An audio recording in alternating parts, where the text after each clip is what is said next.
All right. My next collection is Lionne. Lionne is a brand new, I don't know if it's going to be a design house, if it's just going to be a label, owned by Latoya Fitzgerald. This is her first time ever presenting at New York Fashion Week, and her show got a lot of publicity because at the end of the show, when she did her walk, she got proposed to by her NBA boyfriend, Rajon Rondo. So this is her first time ever showing, and I guess way to do it, right? You got a whole bunch of free publicity because of your personal life. I think for someone's first time ever presenting, she did a really, really good job with her show. From the craftsmanship to the styling to the organization, how they came down the runway, the casting, I think they really, really did a good job. I haven't really seen many first collections by designers that aren't a part of a big old house executed this well. So I have to give her pointers on that.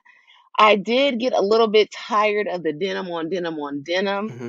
I feel like if that's not going to be your brand, your permanent brand aesthetic and your brand identity, why do so much of that? But I guess, going forward, that might be something that's worked out as far as, internal things like that. She also said that this whole collection was made in Italy and this time the focus was on craftsmanship. This is her second collection, first time showing at Fashion Week, but I can tell that everything was executed very well. Like all of the stitching looks good, all of the tailoring looks very good.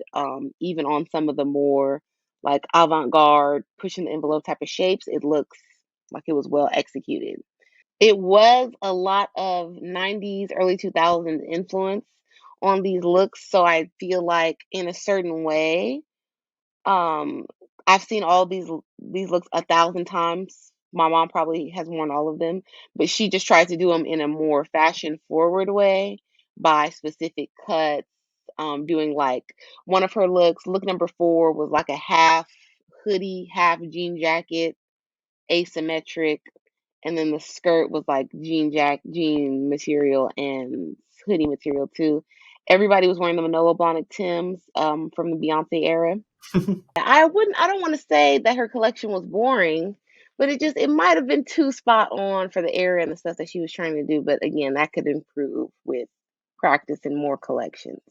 I did like her attempt of adding the suiting in because I feel like a lot of women's brands don't do that, and when they do it, it's kind of not done well and not any type of envelope pushing design. So I feel like she really tried with look number 9, the asymmetric suit jacket, maybe with the button on the side, the little mini skirt, and I don't know if that's silk or organza underneath.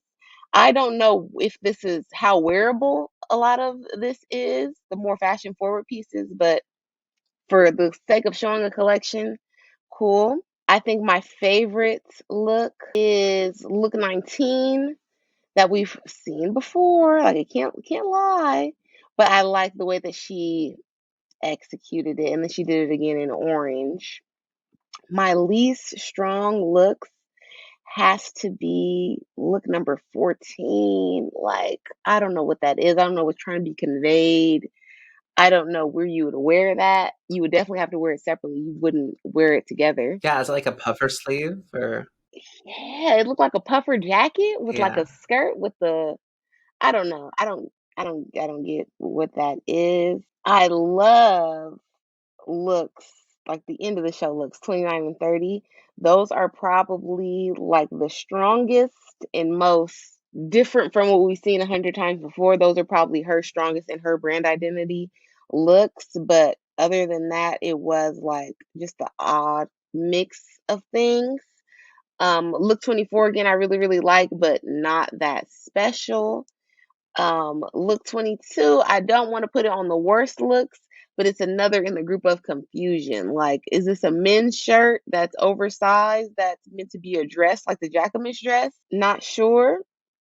For somebody's second collection ever, I think it's very, very well executed. Nice. It's just we have to get the brand identity in line because a lot of this looks like, and I do not want to be mean because this is another Black woman's collection that she was trying.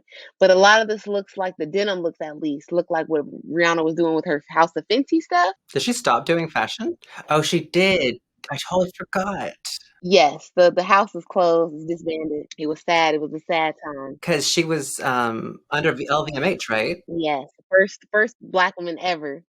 and it didn't even last like a full year of seasons. Yeah, and I think you're exactly right. Like everything we've seen before, whether it be like current, because everything's back again, or because of Beyonce or everybody else who was like in the early 2000s.